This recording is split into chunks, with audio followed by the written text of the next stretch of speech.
अस्सलाम स्टूडेंट्स, हमारा आज का लेक्चर नंबर है 6 और ये 10.4 का ही सब टॉपिक है कैरियर ऑफ एनर्जी। क्या हम लोगों ने स्टार्ट में इसको हम लोगों ने फर्स्ट में पढ़ा कि मैकेनिकल एनर्जी मैकेनिकल वेव्स कौन सी होती हैं। वो वाली वेव्स जिनको प्रोपोगेट करवाने के लिए हमें मीडियम की ज़रूरत पड़ती है, किसी ना किसी मीडियम की ज़रूरत पड़ती है, वो वाली वेव्स होती हैं, वो मैकेनिकल वेव्स होती हैं। हमने इसकी एग्जांपल भी डिस्कस की थी कि जैसे हवा है, हमारी आवाज़ है, तो उसको एक जगह से दूसरी जगह ट्रांसफ़र करवाने के लिए हमें मीडियम की ज़रूरत होती है। ठीक है, तो हमारा उसमें मीडियम क्या होता है, उसमें मीडियम हवा है, तो वो वाली वेव जिसको ट्रांसफ़र करवाने के लिए हमें मीडियम की ज़रूरत पड़े वो होती है मैकेनिकल वेव्स। फर्दर हमने मैकेनिकल वेव्स की टाइप्स पढ़ी थी, longitudinal waves and transverse wave. वो वेव्स जो खुद तो ट्रांसफ़र होती हैं, खुद तो ट्रैवल करती है, लेकिन उनके साथ-साथ जो उनके ऊपर ऑब्जेक्ट, कोई बॉडी, कोई पेपर पीस या कोई बोतल का ढक्कन कुछ भी रखा जाए, वो भी साथ-साथ मूव करता है। जैसे कि अगर ये वेव्स हैं, ये साथ-साथ मूव करेंगी, ये तो यहाँ पे अगर कोई पेपर पड़ा हुआ है, तो ये जैसे-जैसे वेव मूव करेंगी, वो पेपर भी मूव करेगा। यहाँ पे आएगा, फिर यहाँ पे आएगा, फिर इधर आएगा, फिर इधर, फिर इधर, इसके साथ-साथ मूव करेगा। मीन के डायरेक्शन ऑफ पार्टिकल या डायरेक्शन ऑफ ऑब्जेक्ट इक्वल होगा या सेम होगा डायरेक्शन ऑफ वेव के। ठीक है, वेव जिस डायरेक्शन में प्रोपगेट हो रही है, उसी डायरेक्शन में उस पार्टिकल की मूवमेंट हो रही है, वो होती हैं पैरेलल वेव्स। और वो कौन सी होती हैं? Longitudinal waves. ठीक है, उसके अलावा वो वाली वेव्स होती हैं जो हमने लास्ट टाइम डिस्कस किया था, वो वाली वेव्स होती हैं कि वेव्स जो आगे मूव कर जाती हैं, लेकिन अगर उनके ऊपर कोई ऑब्जेक्ट है तो वो अप वाइब्रेट करता है, अप एंड डाउन वाइब्रेट करता है, लेकिन उसकी पोजीशन चेंज नहीं होती। फर्स्ट कि अगर यहाँ पर वो वेव के ऊपर है, वेव के साथ वो ऊपर चला गया, लेकिन नेक्स्ट कंडीशन में वेव आगे चली जाएगी और वो जो ऑब्जेक्ट है वो वहीं पर अपनी उसी पोजीशन पर वापस आ जाएगा। और फिर क्या होगा, उस वेव और उस ऑब्जेक्ट के दरमियान 90 का एंगल बन जाएगा, जो हम कहेंगे कि ये परपेंडिकुलर कंडीशन है। और वो किस में होता है? वो होता है ट्रांसवर्स वेव में। ठीक है, हम लोग स्टार्ट से पढ़ के आए। स्टार्ट से हम लोगों ने पढ़ी, एग्जांपल्स पढ़ी, हम लोगों ने मैस स्प्रिंग सिस्टम पढ़ा, हम लोगों ने बॉल एंड बाउल सिस्टम पढ़ा, हमने जो है पेंडुलम पढ़ा। ठीक है, सिंबल पेंडुलम पढ़ा। उसके अलावा हमने और कुछ एक्टिविटीज़ की कि वाटर है, वाटर जो है वो स्टिल रेस्ट पोजीशन पे है, उसमें किसी किस्म की वेव प्रोड्यूस नहीं हो रही है। और उसके अलावा हम लोगों ने जो एग्जांपल्स पढ़ी, रोप की एग्जांपल्स पढ़ी, काफ़ी हम लोग स्टार्ट से एग्जांपल पढ़ के आए हैं। उन सब में क्या था कि ऑब्जेक्ट जो था या मीडियम जो था वो पहले रेस्ट पोजीशन पे था, उसके बाद हमने उसको खुद अपने हाथ से यानी एक्सटर्नल फोर्सेस पे अप्लाई की। ठीक है, एक्सटर्नल फोर्सेस पे अप्लाई की मतलब अपने जो मसल्स की एनर्जी है वो उसको ट्रांसफर की, जिसकी वजह से वो ऑब्जेक्ट जो है वो मूविंग में आ गया। ये अलग बात है कि कुछ ऑब्जेक्ट जो है उन कुछ मीडियम्स में जो है वो वेव्स पर रिड्यूस हो गई और जो ऑब्जेक्ट्स है उनकी वाइब्रेटिव मोशन स्टार्ट हो गई। वेव कैरियर एनर्जी, वेव मतलब वेव वही कि मीडियम में डिस्टर्बेंस क्रिएट करवा देना, वेव प्रोड्यूस हो जाती है। ठीक है, कैरियर कैरी कैरी करना, एनर्जी के वेव्स जो है वो एनर्जी को ट्रांसफर करवाती हैं, एक जगह से दूसरी जगह ट्रांसफर करवाती हैं। ठीक है, तो अभी इसमें क्या है कि अभी जो ऑब्जेक्ट जो हमने जितने भी एग्जांपल्स पढ़े इन सब में क्या था, पहले ऑब्जेक्ट जो था वो रेस्ट पोजीशन पे था, फिर हमने अपने मसल्स की उनको एनर्जी दी, खुद एक्सटर्नल फोर्स अप्लाई किया। जैसे ये मेन पोजीशन पे था तो क्या हुआ, हमने इसको खुद अपने हाथ से उठाकर पकड़ कर यहाँ पे ले आए। ठीक है, पकड़ के इसे यहाँ पे लेके आए, मतलब क्या हुआ कि हमने इसको अपनी मसल की एनर्जी दी और उसके बाद उसकी वजह से जो है इसमें वाइब्रेटिव मोशन स्टार्ट हो गई। अब ऐसे बाकी जो दो एग्जांपल्स हैं, जैसे मैस स्प्रिंग सिस्टम था या बॉल एंड बॉल सिस्टम था, सेम कंडीशन थी। हमने वो रेस्ट पोजीशन पे थे, हमने उनको अपनी मसल्स की एनर्जी दी, हमने खुद एक्सटर्नल फोर्स अप्लाई की, उसको उठाकर उनकी पोजीशन हम लोगों ने चेंज किया और उसकी वजह से उन्हें वाइब्रेटिव मोशन स्टार्ट हो गई। सिमिलरली जो हमने और एग्जांपल्स की थी, जो मीडियम थे उनमें वो रेस्ट पोजीशन पे थे, जैसे वाटर था, रोप थी, ये रेस्ट पोजीशन पे थे, हम लोगों ने खुद एक्सटर्नल फोर्स अप्लाई की थी उन पे। हमने जो है एक एक में जो है वो पेंसिल के साथ अप एंड डाउन वाइब्रेट करवाया था, हमने अपनी मसल्स की एनर्जी उस पेंसिल को दी थी, पेंसिल से वाटर के पार्टिकल्स में एनर्जी ट्रांसफर हुई थी और उस मीडियम में जो है वो वेव प्रोड्यूस हो गई थी। ऐसे ही हमने जो है अपने मसल्स की एनर्जी हमने रोप में दी थी और वो रोप में जो है वो वेव्स प्रोड्यूस हो गई थी। At the start, the pendulum was in the rest position. Start में जो पेंडुलम है वो रेस्ट पोजीशन पे था, but we apply the force on the bob, हमने खुद क्या हुआ किया उसके ऊपर फोर्स अप्लाई की, हमारी मसल्स की जो एनर्जी है वो उसमें ट्रांसफर हो गई, ठीक है, जिसकी वजह से क्या हुआ, वाइब्रेटरी मोशन स्टार्ट हो गई। नेक्स्ट इसकी एक्टिविटी देख लेते हैं। अब इसमें क्या था कि अभी ये रोप जो थी वो बिल्कुल स्ट्रेट थी, ठीक है, वो रोप जो है वो बिल्कुल स्ट्रेट थी।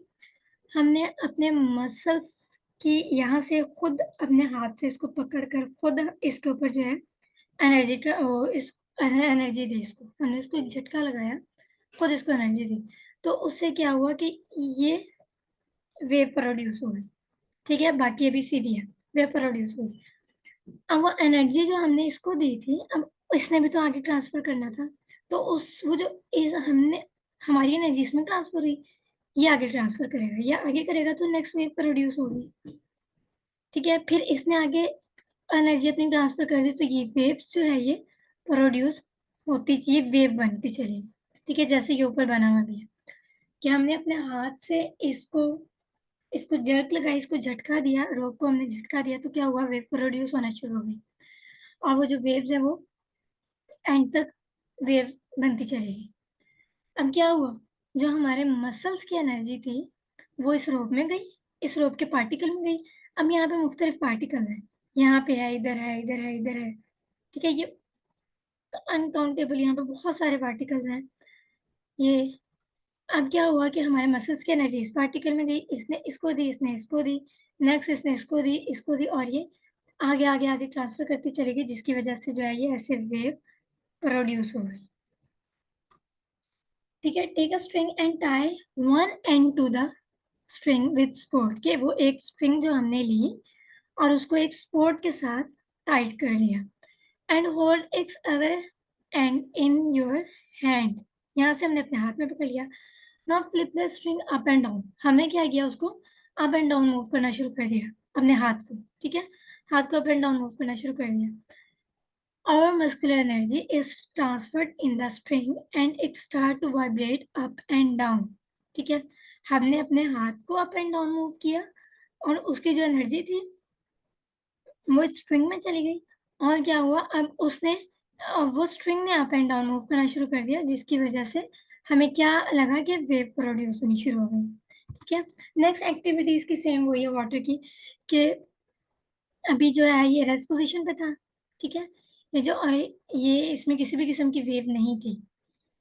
हमने क्या किया, हमने इसके अंदर एक पत्थर फेंका, अब वो उस पत्थर को हमने अपने हाथ से पकड़ के फेंका, तो क्या था कि उस पत्थर को हम लोगों ने अपनी मसल्स की एनर्जी दी, हमने अपनी मसल्स की एनर्जी उस पत्थर के जरिए, ठीक है, हमने फोर्स लगाई ना उसके ऊपर, तो हमारे मसल्स की एनर्जी जो है वो उस पत्थर में गई, और वो जब पत्थर जाके उस पानी में गिरा तो क्या हुआ कि वो एनर्जी जो है वो वाटर के पार्टिकल्स में ट्रांसफर होना शुरू कर दी। फिर अगेन वही कि उसके इतने सारे पार्टिकल्स होते हैं यहाँ पे, यहाँ पे, यहाँ पे, तो वो नेक्स्ट नेक्स्ट नेक्स्ट जो है वो ट्रांसफर होती चली जाती है, ठीक है, ये इसने इसको दी एनर्जी, इसने इसको दी, इसने इसको दी, इसने इसको दी, और वो नेक्स्ट नेक्स्ट जो है वो ट्रांसफर होती चली जाती है, जिससे वाइब्रेशन स्टार्ट होती है, पार्टिकल जो है वो अप एंड डाउन मूव करना शुरू कर देते हैं, और वाटर में जो है वो वेव प्रोड्यूस हो जाती है, ठीक है। Now we take a stone and it through in the water, हमने एक स्टोन लिया और उसको हमने क्या किया, वाटर में फेंक दिया, suddenly they start to become a waves, हमें हमें पता है कि वहां पे जब वेव्स बनना स्टार्ट हो जाती हैं, वो create disturbance in the water, water क्या था, वो एक मीडियम था, मीडियम में हमने डिस्टर्बेंस क्रिएट करवा the through the stone, stone के जरिए, वो थ्रू द स्टोन, सो और muscular energy transfer into the stone, कि हमने अपने हाथ से स्टोन फेंका था ना, वो खुद ही तो नहीं जाके गिरा, हमने हाथ में वो उठाया फिर हमने फेंका, तो हमारी जो मसल्स की एनर्जी है वो किस में चली गई, वो स्टोन में चली गई, and the particle of water gain the energy, और जब वो स्टोन जो है वो उस वाटर में गया, तो वाटर के जो पार्टिकल्स थे उन्होंने उस एनर्जी को गेन किया, तो वो जो एनर्जी थी जो स्टोन में थी वो वाटर के पार्टिकल्स में ट्रांसफर होना शुरू हो गई, और इस वजह से जो है वो वेव प्रोड्यूस हुई।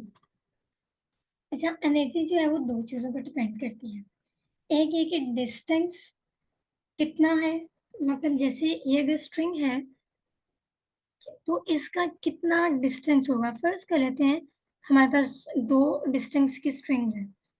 एक का डिस्टेंस कम है उसके स्पॉट से, उसके रेस्ट पोज़ीशन से, एक का इतना डिस्टेंस है नॉर्मल सा, और एक की जो है वो काफ़ी ज़्यादा है। अब आप अगर इसको अप्लाई करते, इसको यहाँ पे हम फ़ोर्स अप्लाई करते हैं, ठीक है? तो क्या होगा, ये यहाँ से होती हुई एंड तक चली जाएगी। लेकिन यहाँ पर आपको या तो फ़ोर्स बहुत ज़्यादा अप्लाई करनी पड़ेगी कि वो एंड तक चली जाए, अदरवाइज़ जो है क्या होगा कि ये जो डिस्टेंस है, ये ऐसे होता-होता कम होता जो है ना, ये फिर फाइनली स्ट्रेट हो जाता है। ये जो वेवलेंथ है, ठीक है? सॉरी, ये जो हमारी वेव्स हैं, यहाँ पे जो वाइब्रेटिंग मोशन क्रिएट हुई, यहाँ पे जो वेव्स क्रिएट हुई, वो गई एंड तक। लेकिन यहाँ पे स्ट्रिंग काफ़ी लंबी थी, तो वो फाइनल स्पॉट तक नहीं पहुँची। मीडियम में या मीडियम से भी पहले ही वो खत्म हो गई। या तो फिर आप बहुत ही फ़ोर्सफुली इसको अप्लाई करेंगे, तभी भी वो एंड तक पहुँचते-पहुँचते हम ये कर लेते हैं कि चलो अगर इसको बहुत फ़ोर्सफुली अप्लाई किया तो ये हुआ ऐसे बड़ी-बड़ी क्रिएट हुई, लेकिन फाइनली एंड तक पहुँचते-पहुँचते फिर पहुँच गई एंड पे, लेकिन कम हो गई, छोटी हो गई। ठीक है, नेक्स्ट एम्पलीट्यूड ऑफ वेव, कि एम्पलीट्यूड क्या है, कितना है? अब इसको हम ये देखते हैं कि ये स्ट्रिंग है, आपने अगर इसको हल्का सा झटका दिया, हल्की सी वाइब्रेशन करवाई, तो क्या हुआ? ये छोटी-छोटी सी वेव प्रोड्यूस होंगी। हल्की-हल्की सी अगर हम लोगों ने इसकी वाइब्रेशन की, तो ये छोटी-छोटी सी वेव प्रोड्यूस होंगी। लेकिन अगर इसी स्ट्रिंग को हम लोग बहुत फ़ोर्सफुली इसको बहुत ज़्यादा अप एंड डाउन कर रहे हैं, तो फिर क्या होगा? फिर ये बड़ी-बड़ी जो है वाइब्रेशन सॉरी वेव्स प्रोड्यूस होंगी। ठीक है? अब यहाँ से देखना है कि इसका एम्पलीट्यूड, ये है इसका एम्पलीट्यूड, कि जो वो रेस्ट पोज़ीशन पे था वहाँ से कितनी ऊपर तक। यहाँ पे एम्पलीट्यूड कम होगा तो यहाँ पे ज़्यादा होगा, कम फ़ोर्स अप्लाई करेंगे कम, थोड़ा-थोड़ा सा आप इसको वाइब्रेट करेंगे तो कम वो होगा, ज़्यादा फ़ोर्स अप्लाई करेंगे, ज़्यादा-ज़्यादा हिलाएँगे, ज़्यादा-ज़्यादा इसको अप एंड डाउन करेंगे तो ज़्यादा एम्पलीट्यूड होगा। ठीक है? इसके लिहाज़ से हम लोग इसकी एक्टिविटी अगेन वही वाटर वाली एक्टिविटी देख लेते हैं, कि इसमें क्या है कि हमारे पास जो है वाटर था, हमने इसमें स्टोन फेंका, अब हम लोगों ने फर्ज़ कर लेते हैं यहाँ पे कोई कॉर्क रख दिया, ठीक है? हमने यहाँ पे कोई कॉर्क रखा, तो क्या हुआ, वाइब्रेशन जो है, वाइब्रेट जो है वो प्रोड्यूस हुई। वाइब्रेट प्रोड्यूस होने के साथ-साथ अब जो ये फर्ज़ कर लेते हैं हमने इसको यहाँ पे रखा, बिल्कुल पास, ठीक है? हमने इसको इधर रखा। ये वाला जो है हम रेज़ कर देते हैं कि ये दूर है,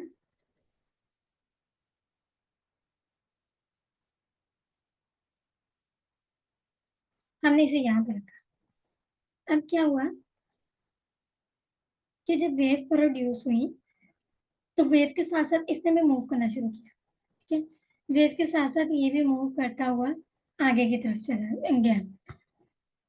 इसके एक थ्योरेटिकल फॉर्म देखते हैं कि वो कहता क्या है, drop a stone into the pound of water, water wave will be produce on the surface of water. जैसे स्टोन हमने फेंका, हमने जब ये स्टोन इस पे फेंका, तो क्या हुआ कि जो वेव्स थी वो प्रोड्यूस होना शुरू हो गई, ठीक है? कहाँ पे? वाटर की सरफेस पे। एंड विल ट्रैवल आउटवर्ड, कि वो जैसे अगर यहाँ पे स्टोन गिरा है, तो वेव जो है वो इधर आई, फिर उसके बाद इधर आई, फिर वो दूर-दूर जाना शुरू हो गई और फैलती चली गई, ठीक है? दूर-दूर जाना शुरू हो गई। When wave reach the cork, कहाँ तक पहुँची? जो हमने उसके रास्ते में कॉर्क रखा था, तो क्या होगा, it will move up and down, कि वो जो कॉर्क है वो अप डाउन मूव करना शुरू कर देगा, ठीक है? अप डाउन मूव करना शुरू कर देगा। With the motion of the water particle, कि वो आगे मूव नहीं किया उसने, बल्कि अपनी ही पोजीशन पे वो अप डाउन कर रहा है, ठीक है? आगे मूव नहीं किया उसने। Particle and getting energy from the wave, क्या हुआ, क्या है कि वो जो एनर्जी थी जो हमने अपने मसल्स से स्टोन को दी थी, हमारे स्टोन से फिर वो गया वाटर पार्टिकल्स में, और उसके बाद जब वो वाटर पार्टिकल्स किसके पास पहुंचे, कॉर्क के पास पहुंचे, तो वही एनर्जी जो है वो उसको भी मिली, ठीक है? वो उस कॉर्क को भी मिली, और जिसकी वजह से उस कॉर्क ने जो है अप एंड डाउन मूव करना शुरू कर दिया। This activity shows that water wave like other waves transfer energy, कि वाटर वेव जो है वो भी दूसरी वेव्स की तरह एनर्जी को ट्रांसफर करती है एक जगह से दूसरी जगह। ठीक है, यहाँ पे जो है ये था कि यहाँ पे अगर कॉर्क पड़ा है तो वो जब वेव्स इस तक पहुंची तो इसने क्या हुआ, अप एंड डाउन मूव करना शुरू कर दिया। अच्छा, इसके पार्टिकल्स जो है वो अप एंड डाउन मूव करते हैं, वो आगे मूव नहीं करते, आगे ट्रांसफर नहीं होते। अब ये वाटर की जो वेव्स हैं, हमें लगता है कि पहले ऐसे है फिर और आगे मूव करगी फिर और आगे, वो असल में वेव मूव नहीं कर रही होती। वो जो असल में जो पार्टिकल्स हैं, वाटर के पार्टिकल्स हैं, वो आगे मूव नहीं कर रहे होते, वो अपनी ही जगह पे अप एंड डाउन मूव कर रहे होते हैं। लेकिन वो साथ साथ नेक्स्ट नेक्स्ट पार्टिकल को एनर्जी ट्रांसफर करते चले जा रहे होते हैं, जिसकी वजह से हमें ये लग रहा होता है कि वेव्स आगे ट्रांसफर हो रही है।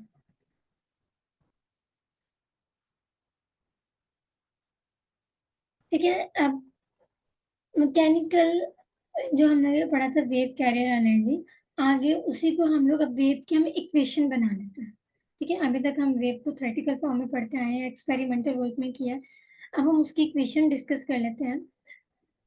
अब हम देखते हैं कि वेव में हम लोगों ने देखते हैं कि उसकी स्पीड क्या है, कितनी स्पीड से, जैसे हम लोग बार बार यहाँ पे डिस्कस कर रहे थे कि इसको स्पीडली बहुत हाई तेजी से स्पीड के साथ इसको करेंगे या स्लो स्पीड के साथ करेंगे, हम जो स्पीड डिस्कस कर रहे थे।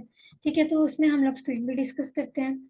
फिर हम लोग इसमें डिस्कस करते हैं कि कितना डिस्टेंस या कितना डिस्प्लेसमेंट कवर हो रहा है, वेव कितनी दूर तक जा रही है, कितनी ज्यादा वो अपने एंड पॉइंट तक पहुंच रही है, नहीं पहुंच रही, कितना डिस्प्लेसमेंट कवर हो रहा है, कि वो कितना ज्यादा कितना फासले तक वो वेव जा रही है, कहाँ पे जाके खत्म हो जाती है, कितना उन्होंने डिस्प्लेसमेंट कवर किया है। फिर उसके बाद टाइम, कि उसको कितना टाइम लग रहा है। यहाँ आप कहते हैं कि एक वेव प्रोड्यूस होने में कितना टाइम लग रहा है, दो वेव्स प्रोड्यूस होने में कितना टाइम लग रहा है, थ्री वेव्स प्रोड्यूस होने में कितना टाइम लग रहा है।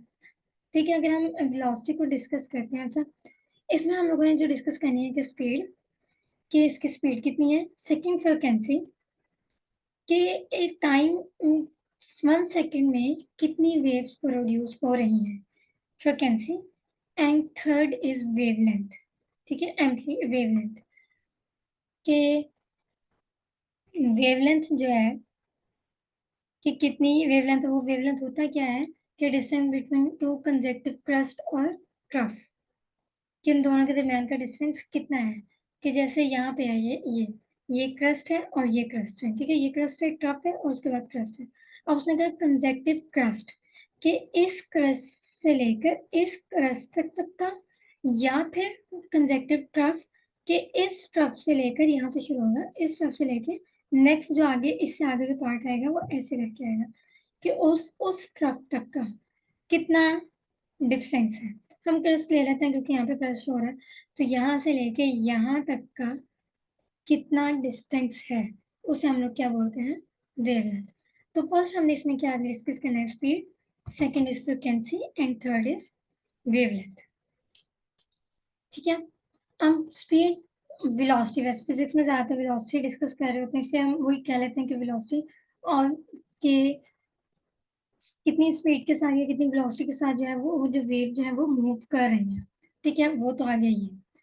सेकेंड, टाइम हम यहाँ ले लेते हैं, टाइम पीरियड, हम टाइम पीरियड को डिस्कस कर लेते हैं कि हम ये देखते हैं कि वैसे तो कह रहे हैं कि 1 सेकेंड में कितनी वेव प्रोड्यूस होंगी, या हम लोग कर लेते हैं कि अच्छा 10 सेकेंड में कितनी स्पीड के साथ वेव जा रही हैं, या 10 सेकेंड में कितनी डिस्प्लेसमेंट कवर कर रही हैं, 5 सेकेंड में कितना डिस्प्लेसमेंट कवर कर रही हैं, या इस तरह डिस्कस कर लेते हैं। लेकिन हम लोग यहाँ पे टाइम को हम ले रहे हैं, हम कंसिडर कर लेते हैं टाइम पीरियड।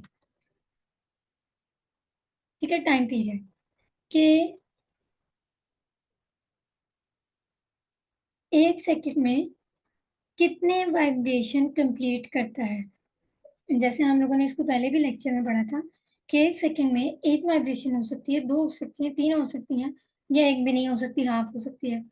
ठीक है, एक वाइब्रेशन 1 सेकेंड में कितनी जो है वो साइकिल ऑफ वाइब्रेट कंप्लीट कर रहा है, हम इसको कंसिडर कर लेते हैं टाइम पीरियड।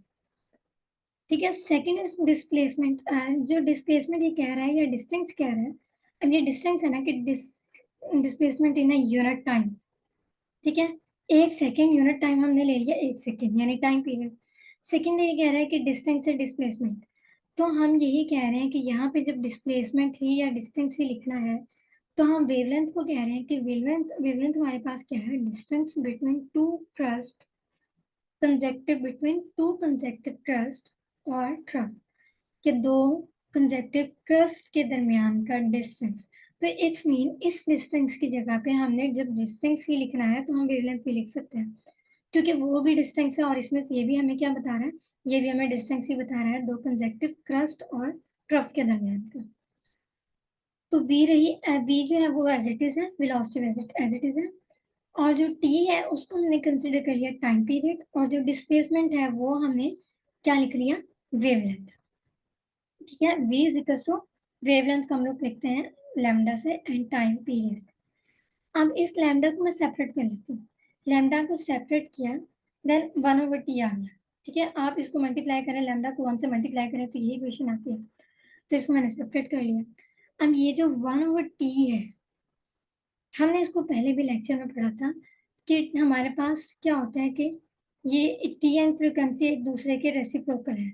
अब t is equal to 1/f होता है। ठीक है, तो f जो है या फ्रीक्वेंसी जो है वो हमारे पास 1/t आ जाएगा।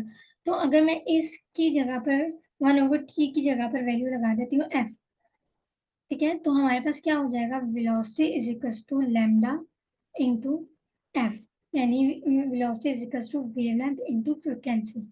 तो हमने क्या करना था, हमने उसमें रिलेशन निकालना था कि वेलोसिटी और वेवलेंथ और फ्रीक्वेंसी का आपस में रिलेशन हम लोगों ने फाइंड आउट करना था।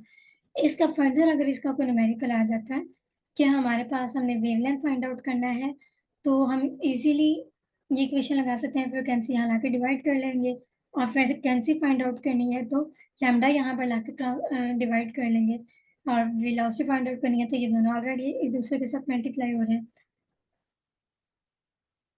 थोड़ा सा जो है समझने वाला ये टॉपिक है, खास तौर पे इसकी जो वेव इक्वेशन है, अदरवाइज ये मुश्किल नहीं है। तो इसमें हम लोगों ने जो था स्टार्ट से अगर हम लोग देखें तो हम लोगों ने क्या किया था, सिर्फ ये कि हम लोगों ने ये देखा था कि टाइप्स, मैकेनिकल वेव्स के टाइप तो चलो हम लोग लास्ट लेक्चर में डिस्कस कराए थे। हम लोगों ने देखा था कि वेव कैरियर ऑफ एनर्जी के अंदर वेव जो है वो एनर्जी को कैसे ट्रांसफर करती है। सिंपली जो स्टार्ट में हम लोगों ने फिजिक्स के स्टार्ट टॉपिक से लेके अब तक के हम लोगों ने जितने भी एग्जाम्पल्स किए हैं उन सब में यही था, क्या ऑब्जेक्ट है या मीडियम है वो रेस्ट पोजीशन पे है, हम लोगों ने उसको अपनी खुद एक्सटर्नल फोर्स दी, खुद हम लोगों ने उसको अपने मसल्स की एनर्जी दिया, वो एनर्जी तो ऑब्जेक्ट में ट्रांसफर हुई, जिसकी वजह से वाइब्रेटिंग मोशन स्टार्ट हुई और मीडियम में वेव प्रोड्यूस हुई। उसके बाद हम लोगों ने एक्टिविटी की कि रोप थी, स्ट्रेट थी, जिसको हम लोगों ने अपनी मसल्स की एनर्जी खुद दी थी, अपने मसल्स की एनर्जी उसमें ट्रांसफर करवाई थी, और उसके हर पार्टिकल में हमारे मसल्स की एनर्जी उसके रोप के पार्टिकल्स में ट्रांसफर होना शुरू होगी, फर्स्ट पार्टिकल में, फिर सेकेंड, फिर थर्ड, फिर फोर्थ, 5 6 7, मतलब हमारे मसल्स ने फर्स्ट पार्टिकल को एनर्जी दी, उसने नेक्स्ट पार्टिकल को एनर्जी, सेकंड वाले ने थर्ड को दी, थर्ड वाले ने फोर्थ को दी, और इस तरह से जो है वो वेव प्रोड्यूस होना शुरू हो गई। उसके बाद सेकेंड एक्टिविटी हम लोगों ने क्या की थी कि वही अगेन कि वाटर है, वो क्या है, मीडियम है, हमने उसको क्या किया, हमने हमने जो अपनी एनर्जी है वो स्टोन को ट्रांसफर की, स्टोन ने वाटर के पार्टिकल्स में एनर्जी ट्रांसफर करना शुरू कर दिया, जिसकी वजह से वाटर में वेव प्रोड्यूस हुई। फिर हमने ये देखा कि एनर्जी डिपेंड किस चीज़ पे करती है, दो चीज़ों पे करती है, distance from string to the rest position, कि अपने रेस्ट पोजिशन से डिस्टेंस जो है कितना है स्ट्रिंग का, रेस्ट पोजिशन से स्ट्रिंग का डिस्टेंस कितना है। सेकंड, वेव का एम्पलीट्यूड कितना है, इन दोनों चीज़ों पे जो है वो एनर्जी डिपेंड करती है। उसको जो हमने डीपली डिस्कस भी किया कि एक वाटर वाटर पूल है, उसके अंदर हम लोगों ने क्या किया, एक स्टोन फेंका, और साथ में हमने जो है उसमें एक कॉर्क रख दिया। अब जो वाइब्रेटिंग मोशन है, वाटर की जो पार्टिकल्स में वाइब्रेटिंग मोशन स्टार्ट होने शुरू होगी, क्यों, क्योंकि हमने अपने मसल्स की एनर्जी दी स्टोन को, और स्टोन ने हमारे मसल्स की एनर्जी दी वाटर के पार्टिकल्स को, और वाटर के पार्टिकल्स ने एनर्जी दी उस कॉर्क को, जिसकी वजह से उस कॉर्क ने अप एंड डाउन वाइब्रेट करना शुरू कर दिया। और उसके बाद हमने वेव इक्वेशन निकाली, जो बहुत ही इजी है, कोई कॉम्प्लिकेटेड नहीं है इसमें। क्या हमने इसमें सिर्फ ये चीज़ें बात कर ली कि इसमें डिस्कस किस चीज़ को करना है, velocity, second frequency and third is wavelength. Velocity हमें पता है डी ओवर टी के जो डिस्प्लेसमेंट कवर हुआ विद रिस्पेक्ट टू टाइम। ठीक है, अब हमने क्या किया, इस टाइम को जो है हमने एज अ टाइम पीरियड ले लिया कि 1 सेकेंड में कितनी वेवलेंथ प्रोड्यूस है, कितना कितने सॉरी 1 सेकेंड में जो है वो साइकिल ऑफ वाइब्रेट, कितने साइकिल ऑफ वाइब्रेट कंप्लीट हुआ है। सेकेंड हमें पता है कि डी जो है वो डिस्प्लेसमेंट है, तो हमने डिस्प्लेसमेंट ही लिया या हमने डिस्टेंस ही लिया कि दो कंजेक्टिव क्रस्ट के दरमियान का डिस्टेंस, हमने डिस्टेंस ही लिया। सिर्फ ये कि वो डिस्टेंस एज अ डिस्टेंस ही है, तो हमने भी डिस्टेंस ही लिया, सिर्फ ये कि उसको अदर नाम दे दिया, क्योंकि ये है तो डिस्टेंस ही है ना, तो इसको अदर नाम दे दिया कि ये क्या है, ये वेवलेंथ है। तो उसकी जगह पे हम लोगों ने लैम्डा लिख दिया, लेकिन लैम्डा को सेपरेट कर दिया।